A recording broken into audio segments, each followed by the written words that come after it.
Welcome to LOA Today. I'm Walt Thiessen. With me today is abundance teacher and money coach, Jody Lynn Craven. This is your daily dose of happy. We are so happy you decided to join us today.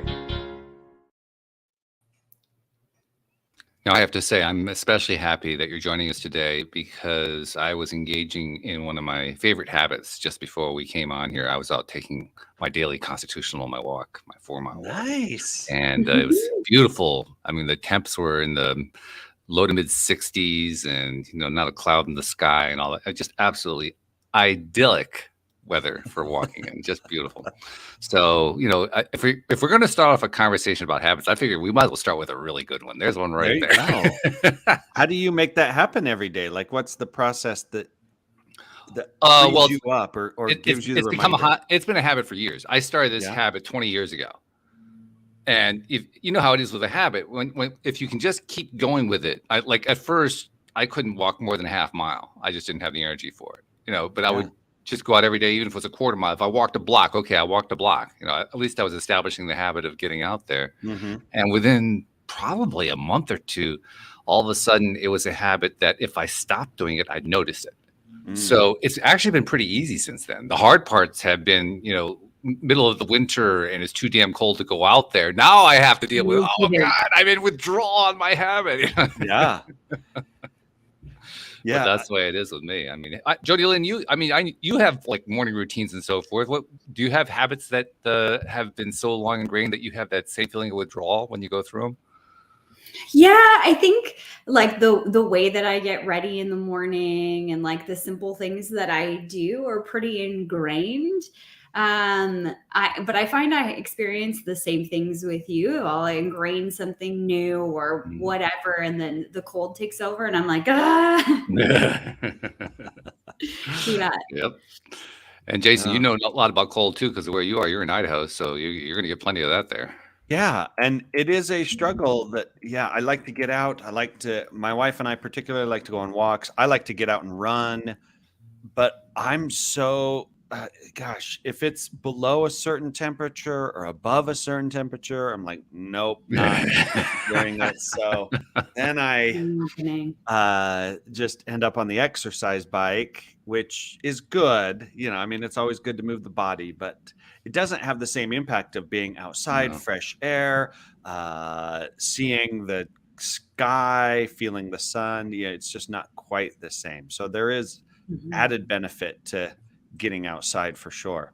Yeah, no doubt about it. So, but anyway, you're the habits expert. That's one of the reasons we have you on the show here today. In fact, you have a book out, Happily Ever Habits. Where'd that title come from? I like that one. Yeah. So I've read a lot of habit books and articles. I found that most of them focused on habits that we're all pretty interested in around health habits, wealth habits. And I utilized a lot of those tactics to try to eat better, try to exercise more consistently, try to floss more regularly, because I always hated going to the dentist and then be like, have you been flossing? And I'd say, does today count? And so 9 o'clock this morning. Yes. In fact, this is a true story. One time I walked into the dentist a few minutes late and I said, I am so sorry I'm late. I was flossing. And they thought that was a great, fully legitimate reasoning for having been late. But what I found was that all of those things are great. I found myself in my life in need of focusing on habits intentionally designed to help me be happier and kind of live a happier life and experience more happiness in my life, because there were just a lot of times of being kind of down, feeling like I wasn't as happy as I wanted to be, not experiencing what I thought was maybe the happiness that I should or could experience as a result of having acquired many of the things that I had been trying so hard to acquire through my 20s and 30s. Now here I am in my 40s, and I was thought, my gosh, why Am I not as happy as I thought I would be once I had all of these things? So you finally get to having a house, having cars, having a good job, stable family environment, all of these things. And you're like, yeah, but I'm not happy. So I wrote the book in an effort to solidify my own thinking and processes around, I need to be as intentional in things that bring happiness as I am in things that help me maybe be healthier. And these things all tie together. It is true that when you're healthier, you're happier. There is a reality that if you are in some level of financial distress, it does impact your happiness. But at a certain point, it's just, I've got to do stuff specifically designed to kind of encourage happiness. And that's where this came from. Oh, I love that. You're reminding me of a quote from Richard Bach, who was the author of a number of different novels, including his most famous one, Jonathan Livingston Seagull, which came out in the 1960s. Yeah. He also wrote a book called Illusions, which was my favorite novel. And in that book, he has a great quote. He says, "We teach best that which we most need to learn." And that's exactly what you were doing with your book. You were teaching what you needed to learn. Yeah. Yeah. And the title came from just interacting with some people and, hey, what's the concept here? And what's the real idea? And the real idea is that, as everybody knows, happily ever after doesn't just happen. It is a creation through your habits of how you get there. And so that was kind of the fun connection of a few ideas, is this happily ever habits. Have you ever thought of that, Jody Lynn? Have you thought about habits as a way to happiness? Yes. Oh, yeah? I have experienced the not quite like polar opposite of that, but it's interesting. Habits and I had a very bad relationship for a while. Okay. I was very I'm an A-type personality, but I grew up in the financial industry and in this business that I have and that I'm in. And, the people that were teaching me, they'd be like, you got to do the daily 5, you got to do the 5 things every single day. And like, whatever they were, make calls, read your goals, do this, whatever. Right. And I would kill myself literally trying to do these things. And I learned a lot of good things stepping back from that, like how to set myself up for success. Like I'd put my goals underneath my keys, so that I had to like pick up my keys and see my goals. So I learned to work with myself, but I had this horrible relationship with not being perfect at these habits. Oh, yeah. And I was looking at everybody else that was talking about these habits, this daily 5, and thinking in my mind, 100% of the time, they do it.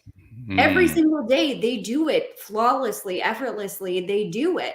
And then it wasn't until like several years later, and I went on a really hard streak of like a year and a half of not even missing one day, not taking any days off. And I almost killed myself, but it wasn't until like, after that point that I started to get to know some of the leaders that were teaching me in that industry and stuff. And then it sort of came out just, over cocktails one evening, like, oh yeah, I struggle with reading my goals, or I struggle with reading a book every day, or, 5 pages from a good book or what. And I was like, a what now? you're what? You're telling me that you don't do all of these things? And it really struck me because I would hold myself to that standard.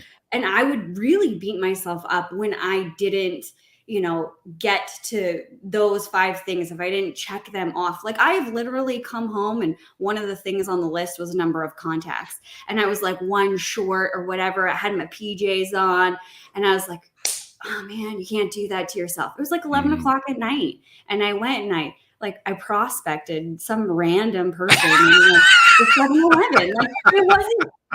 It wasn't really moving my business forward because I didn't care about quality or whoever it was. I just needed somebody who had a heartbeat so that I could say I did it. So I had this bad relationship with habits that I really had to work through. And I love, Jason, how you're talking about what makes you happy, because that's what started the conversation for me, is like, what do I want my life to look like? And that question of what makes me happy, or when am I the happiest, I struggled to even answer that question of like, Mhm. what things do I like to do? It was like, oh, that's a mystery.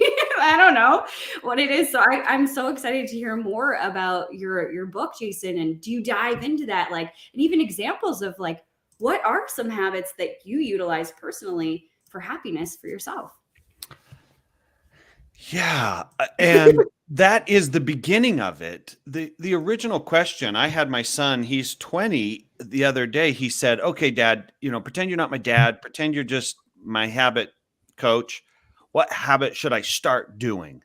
Hmm. And I said, "Oh man, we got to have a long conversation before we ever get to what habit you should start doing, because what we really need to identify are the things that bring you joy, the times when you feel growth in your life, the times when you feel like the concept of flow, the concept of fulfillment, and then we can start identifying behaviors that tie into that. So I do make some suggestions in my book around core character development ideas, things like generosity, charity, belief, some of these things, integrity.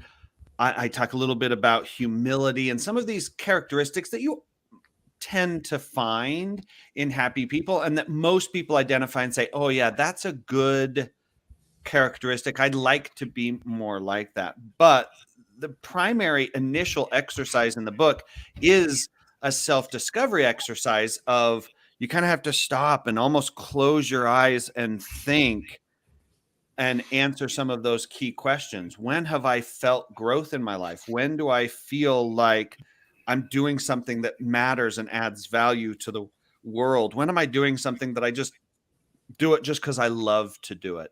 And once we establish that, then we can start looking and saying, okay, let's make sure we incorporate that in on a consistent basis throughout your day. But so many people, Jody Lynn, go through that experience of like, I'm living, I'm grinding, I'm striving, mostly based off of outside influences that have told me what should be important to me.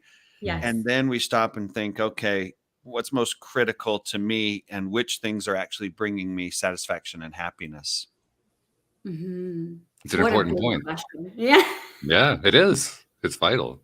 By the Yeah. way, I also wanted to mention another point too, Jody Lynn. You were telling about these people, these guru types who you'd been following, in your career, and you were referring to them with that proper pronoun "they," which I've long said that they have a lot to answer for. So I was really glad to hear that this particular group of they actually answered for their. That was really good. That was a breakthrough moment, I thought. Well, So you know what's funny though? I have never actually like asked them why do you tell people that you do these things with perfection when that's a lie? I've never asked ooh, that what a question. question! Oh boy, that would be a good one though. Yeah, I'm kind of nervous to ask that question. I don't blame you. It's not.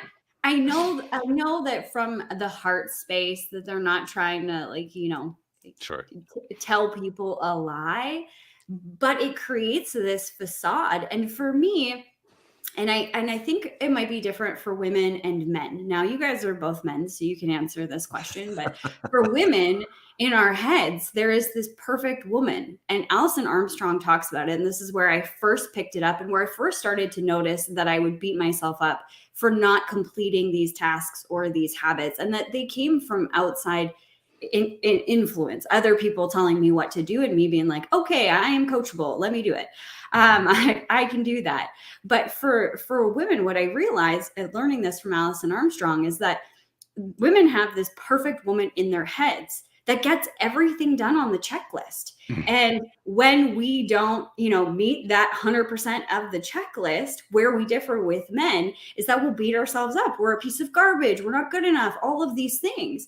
But a man, and I've watched my husband do this, and it's crazy. He gets like 2 on his list done, and he's like, I'm the man. And I think that that's extraordinary because that's not the way that I was wired before. So I, to be honest, I quit all habits for like a year because I was was like, okay, I just need to reprogram this relationship that I have with getting something done versus not getting something done, and being able to change. Because for me, what makes me happy right now is completely different than it was 5 years ago. But I didn't have the, I don't know, compassion with myself to even let myself change my mind back then.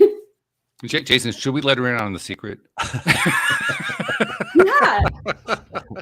I love the secrets. The secret is very simple. We may not be list-oriented the way the women are, but we are definitely oriented toward the perfect male.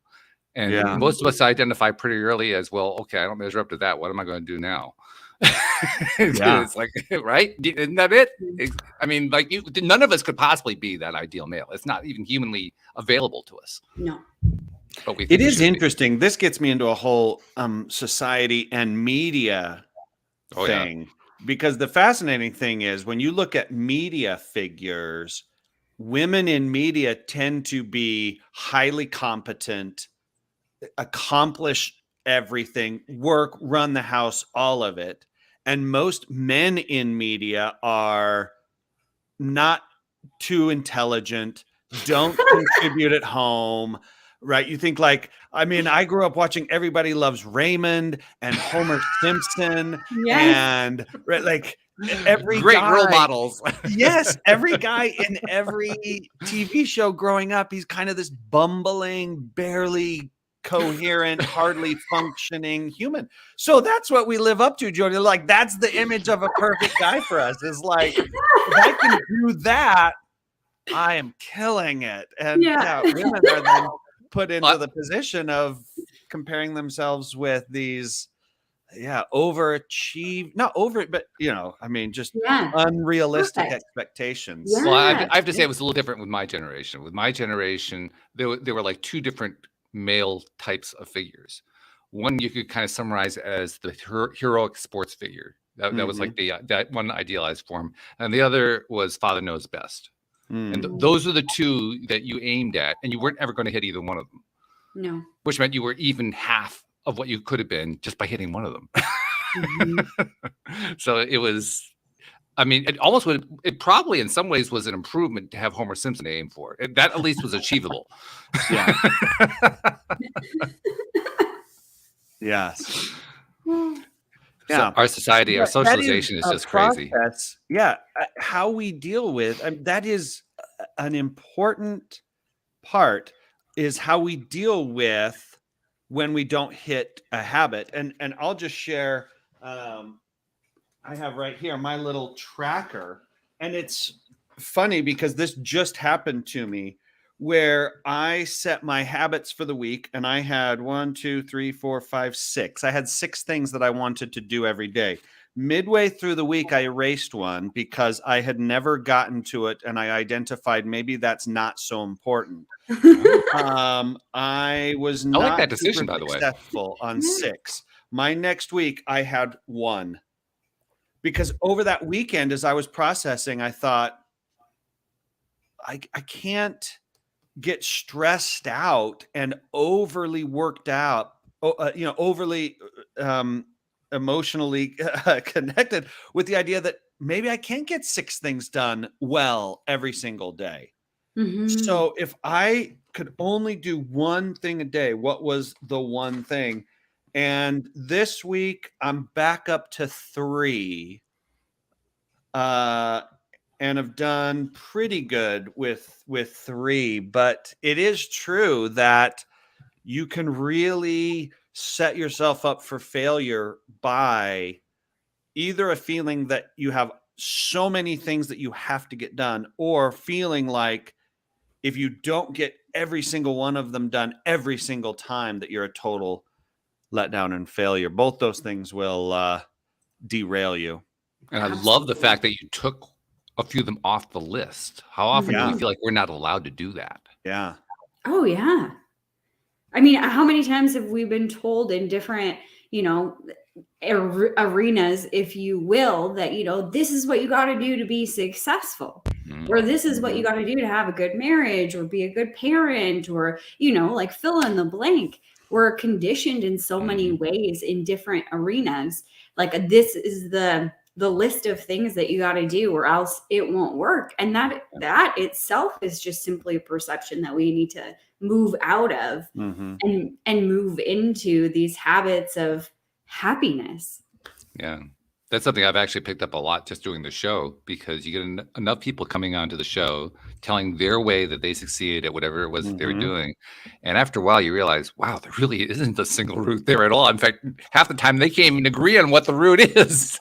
So it just shows how individualized the whole thing really can be. But we certainly don't think of it that way when we're, studying with a teacher. We think the teacher has the answer. Absolutely. Yeah. Yeah, when I work with people on habits, oftentimes that's one of the questions I ask is, which things are you currently doing that you need to stop doing? Or if you want to add this habit in, what's the action you're going to take away? Because we sometimes feel like it can just be add. But it turns out it can't. At some point, there's got to be either straight substitution or straight subtraction, or at least substitution, where you're reducing something that maybe you used to do, maybe you used to like it. I'll never forget, there was a podcast I listened to every single day, probably for 8 years. I must have listened to that podcast every day for 8 years. And then I decided, I don't want to listen. Like, maybe that's not the best use of my time. Maybe I should. It was a sports podcast, so it wasn't like it was anything critical. But I was just certain that if I stopped listening to it, I would be so unhappy, I guess. I don't know what I thought would happen, but all of a sudden I just decided, okay, I'm just going to stop listening to it. And then like 3 weeks later, I was like, I don't miss that at all. Like, there was absolutely zero regret. And even now, every once in a while, I'll go back and listen for like 5 minutes if there's a particular sports story I'm interested in. But man, now I think, oh my gosh, if I tried to listen to that every single day, what a total drain that would be. Yeah. That's a vital question. Is it feeding you or is it stealing from you? Yeah. Because it can be either one. Yep. And it's going to be dependent on how you perceive it. It's not actually anything objective about the podcast or whatever it is we're talking about. It's not the thing itself. It's how you feel and how you see it. I remember when I turned off my TV, not turned it off completely, but I just like shut off my cable because I never really watched TV anymore. That was one of the, habits, read a book instead of watching TV. And, I like got into reading and started enjoying it and stuff like that. So I canceled my cable subscription. And I remember my mom coming over and she like turns on the TV and she's like, why doesn't this thing work? And I'm like, I have Netflix. And she's like, yeah, but where's the TV? Like, I don't have it. She wanted to watch the Olympics or something. She's like, what do you mean you don't have TV? And I'm like, I don't have a subscription anymore. I never used it. So why pay, $200 for it or whatever it is? And she's like, but then how do you get your news? Like, are you missing out on your news? And it wasn't until that moment that I was like, am I? No, like I never even thought of it, but her perception is I'd be missing out. And I'm like, no, you tell me when something's going on. Like when something is big enough to affect my life, they call me or, it's on Facebook now or, whatever, right? I hear it from other sources, the radio or whatever. But it's interesting because you were talking about perceptions, and a lot of times our perceptions will stop us from changing that habit, deleting that habit, or adding something new because, I can't do that. I can't take that out because I'll miss something or, that fear of missing something. Boy, fear. Yeah, that's the word there, isn't it? That fear is driving a lot of what goes on with habits, isn't it, Jason? Because, I mean, it not only influences what habits we're running away from, but it also influences what habits we're choosing. Yeah, one of the challenges really with life is that so much of our life is fear-driven. And so a lot of our behaviors are driven off of unrealized expectation of what might happen should we possibly change. But what's interesting with that, and this is what I found for myself, is, I read Atomic Habits, very popular, well-known habit book. And in the beginning of that, James Clear tells the story of how when he was a high school student, he wanted to be a baseball player, wanted to be a college baseball player. And through a horrific accident at a practice one day, he's hit in the face with a baseball bat. Mm.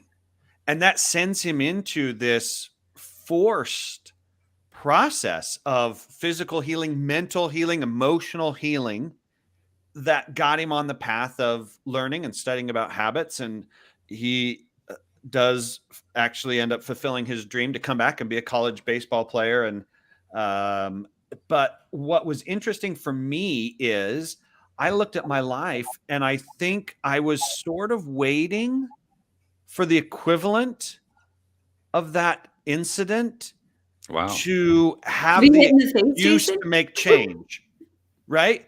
Because I was absent that type of experience. Mhm.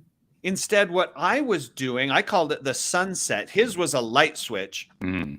Mine was a sunset. But in a sunset, what we do is we constantly adjust to the new situation and define that situation as fine or acceptable.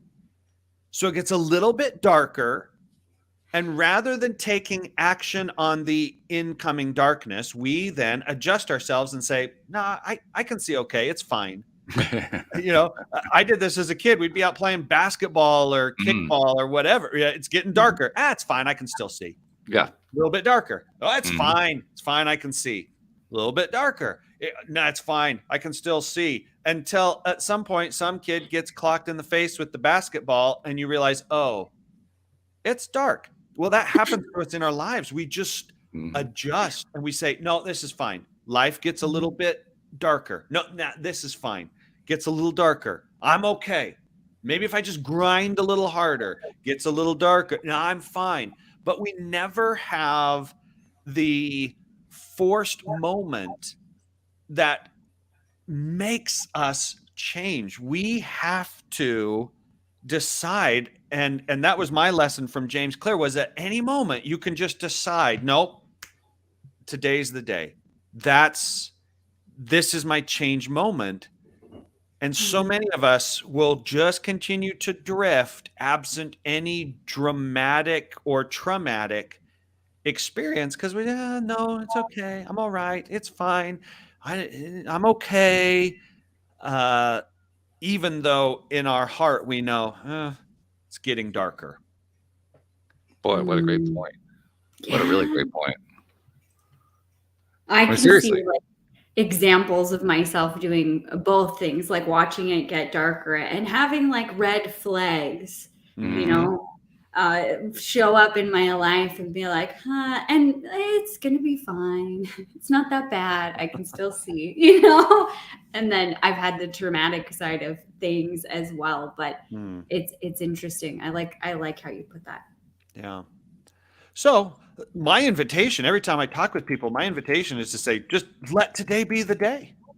Mhm. Just decide like, nope, today's the day.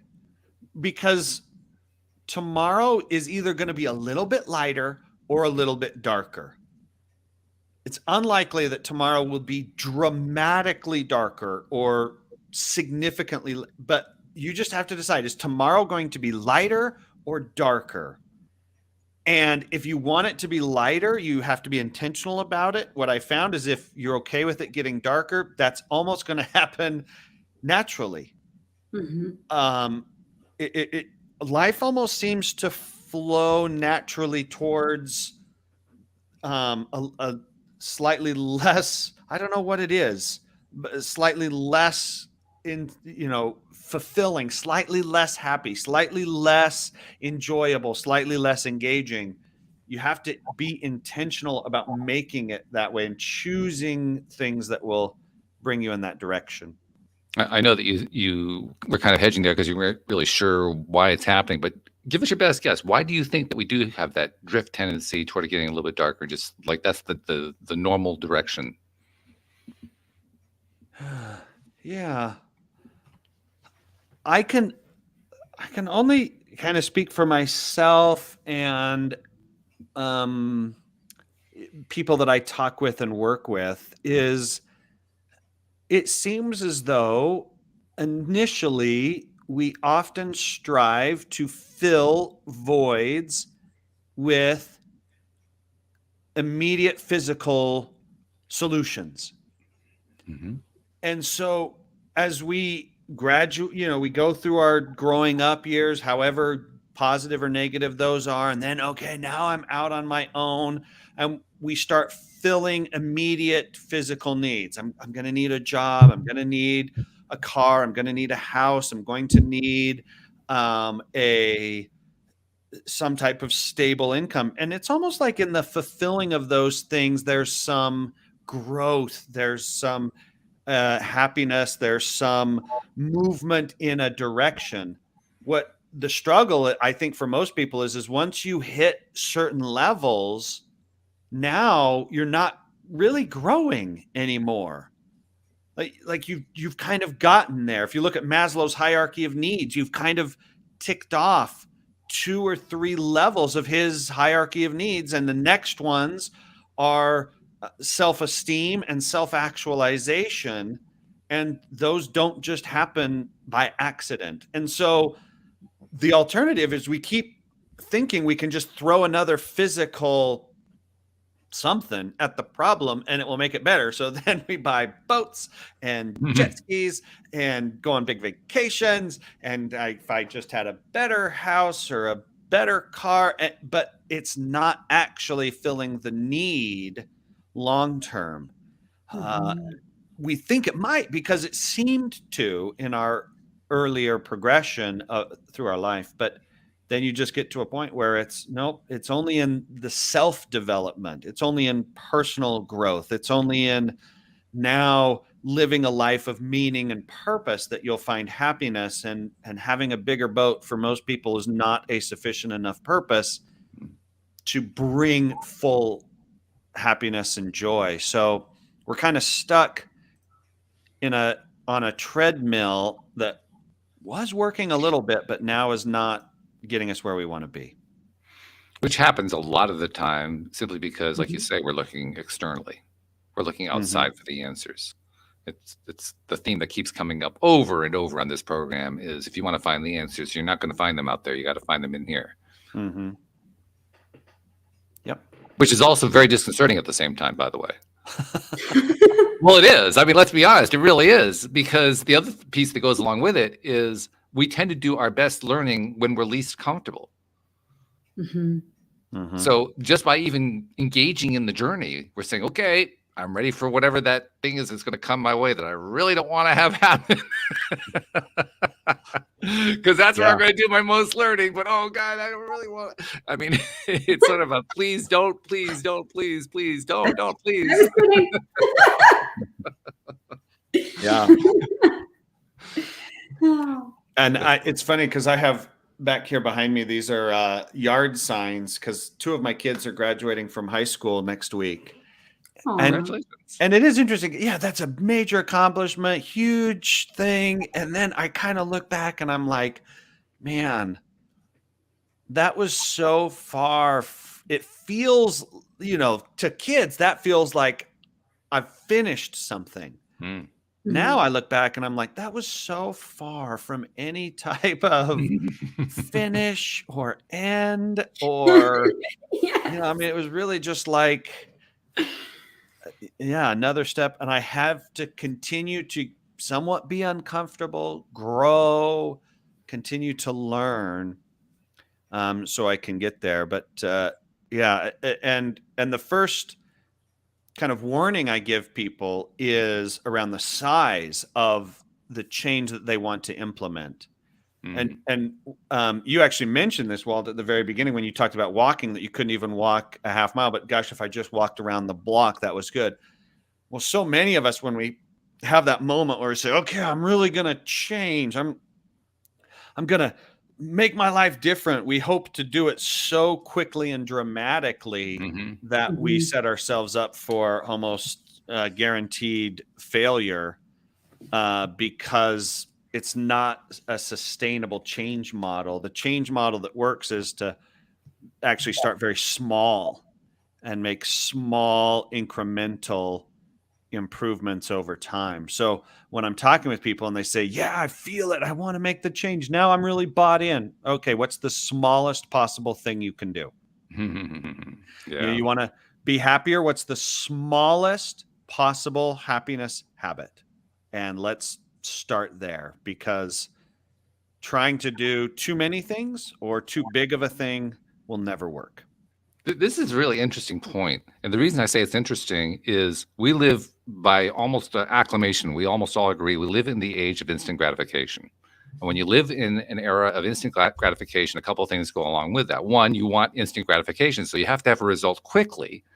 Two, it means that if you're aiming for something big, you're going to be disappointed, so you're not getting your instant gratification. So the solution is actually to feed yourself something small so you can get the instant gratification, which is really, I mean, it's like a little cycle going on there.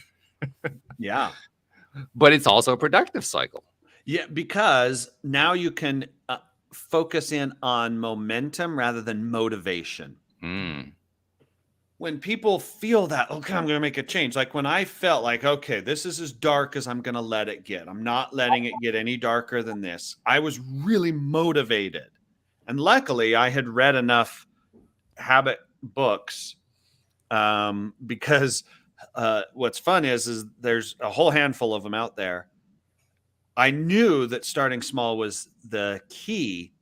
And so I just focused in on a small, simple implementation so that I could build momentum, because that's that feeling of, man, if I don't go for a walk, I feel it.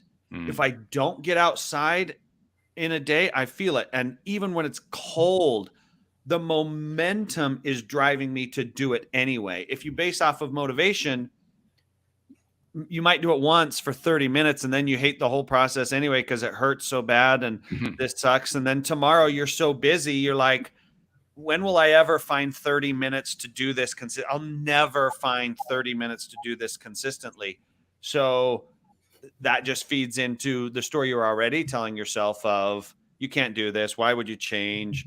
It's not that bad. The current level of darkness is acceptable. The current level of your physical health, financial health, personal, mental, emotional health, whatever it is, you're going to just convince yourself, nope, this is fine, because you're fighting a losing battle of motivation rather than building the momentum that will push you along the way. Really good stuff. So small builds momentum. Yeah. I'm also reminded too that as we pursue these goals and we're trying to set up our lives and make the changes and all that kind of thing, and we're dealing with the instant gratification piece. But by the same token, we're also really good at taking our imaginations and turning them either into these massive dreams that are so far out of reach that we can't possibly get there, or more commonly to take these negative situations and turn them into the most awful situations they can possibly be. We really don't do very well at those little incremental areas. We're either looking at really big or really horrible. There's not a whole lot in between that goes on. Yeah. So, and when you make these small incremental changes, then that allows you really to kind of have the success, the growth, that instant gratification that you were just mentioning, because now, every time, even if it's only 5 minutes, I can be like, yes, I did it. Yes, I did it. Yes, I did it. And you start to build the momentum of, yes, I did it. That really starts to change your mindset of who you are as a person, because we often, and in fact, almost always, behave consistent with the way we see ourselves. Am I the type of person that exercises? Am I the type of person that goes on a walk? Am I the type of person who reads every day? Am I the type of person who is generous? Am I a kind person? And our behaviors instantly match that, because that's going on in our brain. We think, I should go for a walk. And instantly the question in your brain is, well, am I that type of person? And if you are, then you go do it. And if you're not, then you don't. I'm not a walking person. Why would I go on a walk? I'm not a walking person. And so when you do it small, suddenly you're like, yeah, I am a person who goes on walks. And then you think I should go on a walk. Oh yeah, I am the type of person who goes on a walk. I should stop and help this person who's pushing her cart through the grocery store parking lot, and it looks like it's heavy, and she's got 2 kids, and I should probably just say, hey, can I help you with that for a second? Am I the type of person that does that? Yeah, I'm a kind, generous person. Okay, then I'll do it. So when you build momentum, it starts to change the view that you have of yourself. And so while you probably weren't always the type of person who went on walks, but now that's perfectly consistent with who you are as a person. And so it's perfectly natural to go on a walk. It's funny. I never really thought of myself as what kind of type person I am. What's my type? In fact, I resisted the idea of types, but I'm looking at it from your perspective and like, that's an interesting way to look at it. I never really thought of it that way. I can see why some things haven't worked for me. Am I the type of person that goes to the gym? No. I never grew up in a town. Like I grew up on the farm. So in our small town that was close, like it was still like 20 minutes away from where we lived. There was no gym there. That didn't exist in the place where I grew up. It didn't exist on the farm. Like you wanted muscle, throw some bales, that was it. And I'm still that farm girl. That's the way that I see myself. So I see myself as like strong, and I don't mind hard work, like physical hard work. And I'll go out and I'll work in the garden. I'll work on the farm, but I can't. Then that's no problem. I could do that for hours and hours and hours a day. But I cannot get myself to drive to some gym to go inside. And I never could. But I see now that to change that, I would have to see myself different, see myself as somebody who does go to the gym. I think that's profound. I'm wondering if we are really type driven, and if there are people like me who never really think of themselves as being of a particular type, well, that kind of suggests that I'm doing it subconsciously or unconsciously without realizing it. I wonder how much I'm being driven by my non-identified types. Now you start getting into things like, is the type that Walt is the type of person who kind of likes to zig when everybody else zags and be a little bit different and unique so that he doesn't. And so the type of person you are is the type of person who avoids types of people. Interesting theory. That's not entirely inaccurate. There's some accuracy to that. Yeah. Because I definitely had many times where the crowd went one way. I said, well, okay, have fun. I ain't going that way. I'm not sure if I did it as a contrarian, but yeah, there are times. Don't we all do that at some point? Yeah. I think so. It's funny. Like I can look back, and see that in myself. There are very specific examples I have of things that I like for no other reason than most people didn't like them. And so I started liking them just to be different. And now 30 years later, I'm like, that's who I am. But the only reason I did it initially was as a form of protest or differentiation. I didn't want to go along with the crowd and be just like everybody else. So I'm gonna like this other sports team, or I'm gonna like this other sport, or I'm going to listen to this different kind of music, or watch this different type of TV show or whatever, just because. You said differentiation. I would even perhaps suggest individuation. Yeah. Because we want to be individuals. For me, I wanted to be just like everybody else. Did you really? Yeah. Don't think that I'm weird and I'm standing outside of the circle. Like, let me into the circle. I think for me, I never wanted to be different. Like people used to call me all the time, like a cowgirl. Like, I'm not a cowgirl.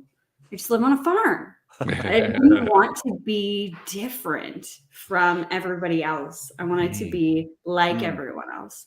And I think that got me wrapped up into a lot of things that like in a trajectory of my life of going in one direction and not even realizing why I was going in that direction versus where my heart was leading me.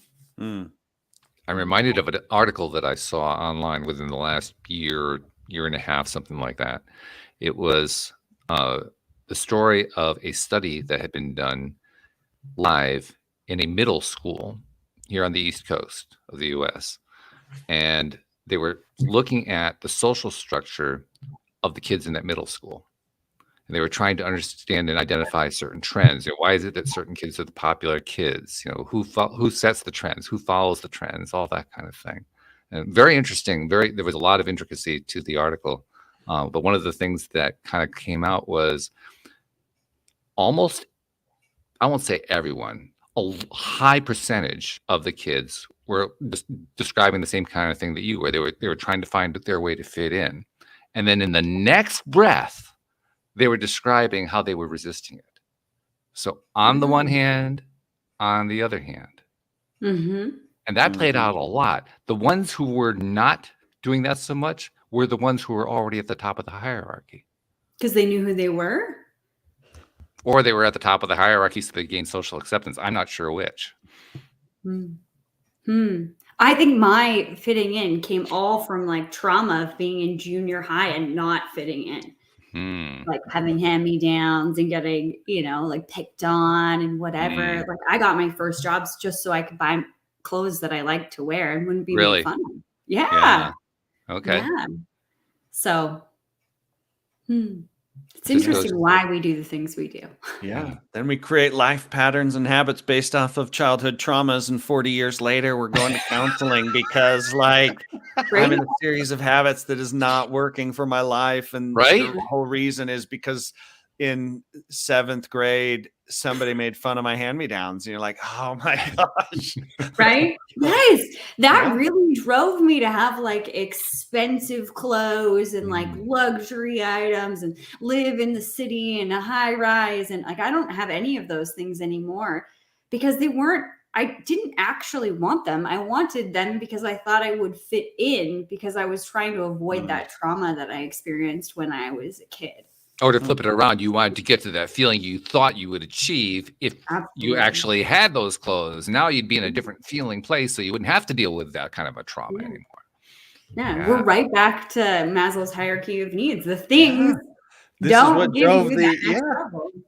This is what was the whole driver of this whole habit book and podcast and all is saying, okay, at a certain point, you got to stop and think, which behaviors are bringing the most. And what you mentioned about Jody Lynn, I'd be interested to hear, because one of the things I've learned is that your morning process is critical to this successful outcome. That for most people, as long as you live a morning process of waking up in the last minute possible to get yourself or your kids or your family ready and out the door, and you wake up frenetic and frantic, the likelihood of catching back up to any level of self awareness and a feeling of fulfillment is almost impossible to do. So changing that morning, and you mentioned that about Jody Lynn, a morning routine that might be helpful or impactful for people. Yeah. Well, for me, when I wake up in the morning, obviously, like there's some things that I do that are just like necessities of the body, necessities of my dog, or things like that. But then once those things are done, some habits that I've ingrained is drinking water. So I intentionally drink a lot of water. And now I'm starting to incorporate blessing that water, like giving gratitude to that water so that water can heal my body. I'm already drinking it, so I might as well, see what I can play with there.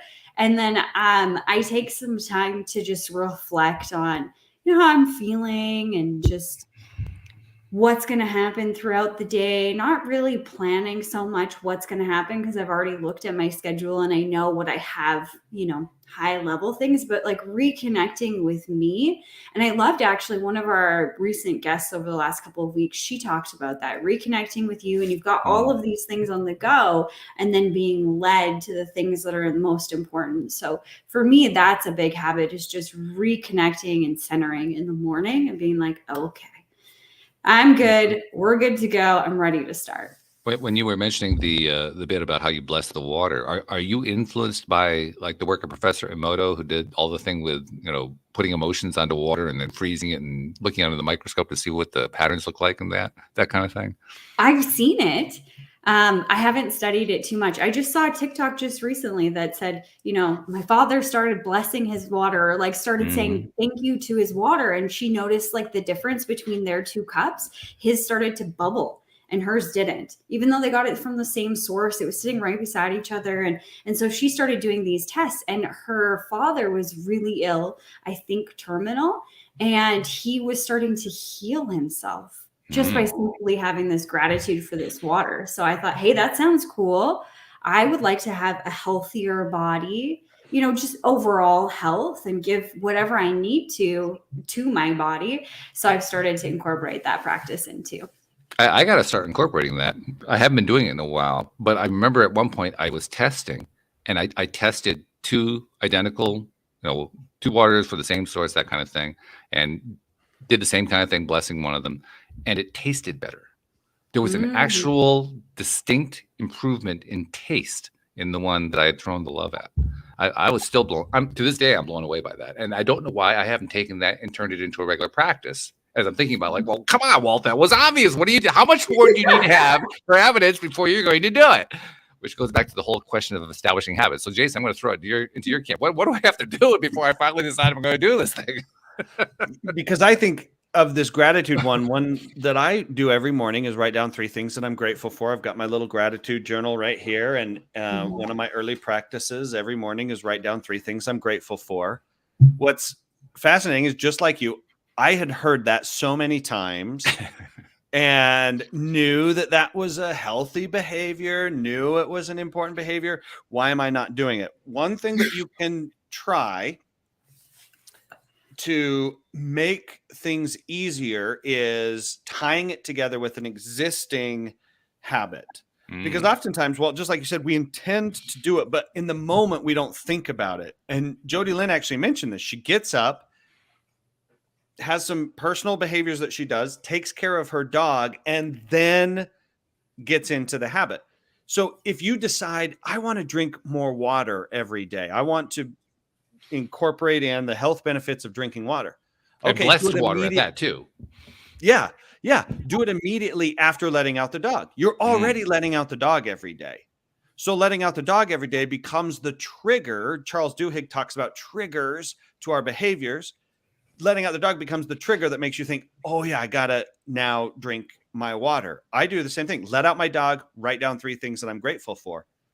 And it's the only time I've ever been successfully consistent, is because I tie it. So you already brush your teeth, you already take a shower, you already drink your morning hot chocolate or coffee or tea or water or whatever. You already drive to work, stop at a stoplight, check your email. You probably have, every person has at least a dozen existing behaviors within the first 2 hours of your day that you could tie something to increase dramatically the likelihood of consistency. Now, to your one in specific, you're already drinking the water. So the idea of how would you, remind yourself, tie that in, I would say just start with one instance of it a day. And if you don't go through that process every time you drink water every day, okay, it'll build. But if just that morning first drink of water every day, before I drink my first water every day, this is my pattern. I'm going to express gratitude. I'm going to, meditate. I'm going to, if you're a person of faith, I'm going to pray, whatever that is, tie it to an existing behavior, and your consistency increases almost immediately. I love that. And I already have in mind what it is I'm going to tie it to. As soon as you explain, tie it to something else, I said, Oh, I got it. Yes, I know which one to do because every day you may know about the Wordle puzzle that people do every day. I'm a Wordle guy. Wordle is one of the very first things I do every single day. So what a perfect time to be blessing my water and drinking it while I'm doing the Wordle. I mean, it's like ideal. It's a perfect match. So I'm going to go with that. Do you start with the same word every day? Yeah, I have a starter word. Yeah, I have a starter word. Mine is orate. Oh, okay. I kind of cheat because I have 3 starter words. So I run through 3 words and then start guessing from there. Well, I used to have another one, and then my starter word came out as the word that day. So I said, well, I'll never get the first one again if I don't change the starter word. So I got to change the starter word. Yeah. But yeah, it's a perfect time because it's deliberately ingrained because I love doing that puzzle, and it's kind of a way of getting myself up for the day. Like, okay, here's my first thing. I'm gonna get that dose of dopamine hitting the system because I got the word and all that kind of thing. Mm-hmm. Yeah, what a perfect time to tie in the water and blessing the water. So thank you both for that because you're both contributing to that. I love that. Oh yeah, absolutely. Yeah. I think too, now, Jason, as you're like talking about tying things to processes, I see how I've naturally done certain things. Like my husband, we have a greenhouse business. And so we start a lot of the plants inside the shop and everything like that. So one of my jobs is to turn on the lights for the plants. And I was like forgetting because it's only during like February, March, April, May that it happens. It's not a whole year thing. So I put a reminder on my phone so it like flashes up or whatever. But what really did it for me was not the reminder, but it was the way that I walk through the space. Like I make the same walk every morning. When I come back from outside with the dog, I come in and I take a left towards the plants and then I come back this way. So I actually like changed my, like the route that I take inside my home to walk right by it to be like, oh, duh, they're right there. Very good. Environment dictates a significant. That's the other one that you can do if you're wanting to start a habit and it's hard to be consistent with it. Change your environment. As we've been talking here, I mentioned my gratitude journal and it's literally right there. And I mentioned my daily tracker and it's right there. And I mentioned flossing. This one's less apt, but literally flosser right there. Setting yourself up for success. Thank you cards is right there because I like to write a handwritten thank you card every week. And the book that I am reading is right there because when it's time. So almost every major habit that I want to do, it's like this is my little habit. Right here. Yeah. Almost everything I want to do, I can get to it from sitting right here because I spend hours a day right here. And it's accessible. In those moments, it's right there. It's not like it's over in a closet or in a drawer somewhere. It's accessible. It's right there where it's just so easy to grab it. That's been proven. That there's studies showing just how powerful that is. Yeah, I love that. Really, and if you have a habit you want to break, whatever it is, make it more difficult. If you're not more difficult, Jody Lynn's level of just turning off your cable, just take the batteries out of your remote, put the batteries in a drawer, and put your book on the table. And when you're sitting there and you think, oh my gosh, I'd have to get up, go get the batteries, put the batteries in the remote, turn the TV on, or, oh, my book's right here. I guess I'll read. Your behavior will change almost immediately because of the change in environment. Wow. This has been good. This has been a good conversation. Really, really good. I like this. So good. A couple things we need to get from you, Jason, because we're about ready to wrap up here. First thing, the book, Happily Ever Habits. I presume it's available in all the usual places. Am I right about that? Amazon. Yeah. But I mean, I imagine you could probably even order it in an independent bookstore if you really wanted to. I mean, you could probably get it anywhere. I would think that's the way these things usually work. Yeah. I published it through Amazon, so it's available some other places, but I know. But not all. Yeah. Okay. All right. Okay. If you walk into your local neighborhood bookstore, you might not find it, but no, you don't necessarily find it, but you can order it, is what I'm saying. Yeah. They often have access to the same catalog. So yeah. Okay. Yeah. And then, but the more important question is, if somebody wants to learn more about Jason Harwood and the stuff that you're doing beyond the book. I mean, I imagine that there's more to your life than Happily Ever Habits, and you have more contributions that you've made. How do they find out about you? Website is good. And it turns out that jasonharwood.com is like a real estate person. So I am the jasonharwood.com. Okay. The Jason. And Instagram, Facebook, social media, LinkedIn, you can find me there too. I'm the Jason Harwood, or just thejasonharwood.com. We'll have links to everything. And we'll make sure we include a link in the show notes too, so people can find their way to the website easily. One last thing I want to tell you too, that I always tell all of our guests, because when people come onto the show, everybody who comes onto the show is a giver. There's been one exception in the last 10 plus years. All the rest are givers. So it's like 99.99%.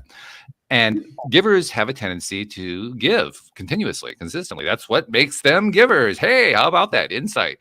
But one of the pieces that goes along with it is there are a lot of people who consume their content and they never see it. They never hear it. They never know about it. Sometimes they do, but very often they don't. And I think that needs to be recognized more often. So on behalf of all those people that you've never met and that you've never seen, who have been taking in your content and picking up on it and learning from it and putting it to work in their lives and getting results, on their behalf, thank you for what you've been doing and what you're continuing to do, because you're making a difference in this world. Well, I appreciate that. And it has been so fun talking with you and learning together. And I appreciate the opportunity to share and hopefully, bring some better, a little bit lighter day tomorrow than what it was today. Jody Lynn, top takeaway. You can only pick one thing. One thing that's the top takeaway for today. What's your best takeaway? Oh, that's not fair. Well, there was a lot here, but I think the thing that was the most impactful for me was the way that you described life getting darker, life getting lighter. And what really hit me is this societal belief that we have that, that it's not the norm to have this beautiful, exciting, wonderful life, where that's kind of what we've been taught, and slowly we allow our lives to get darker, but it doesn't have to be that way. And the reminder of, I'm sorry, I'm picking too many things, Walt, but the reminder that it just takes something small to step towards that light, and that's something that you can do today to have a brighter tomorrow. No, you're not sorry about it, and I love you for it. So, Jason Harwood, thank you so much for joining us. Really do appreciate you being on the show today. Jody Lynn, as usual, love having you on as well. Thank you to our podcast listeners everywhere. We'll see you all next time here on LOA Today. Goodbye, everybody.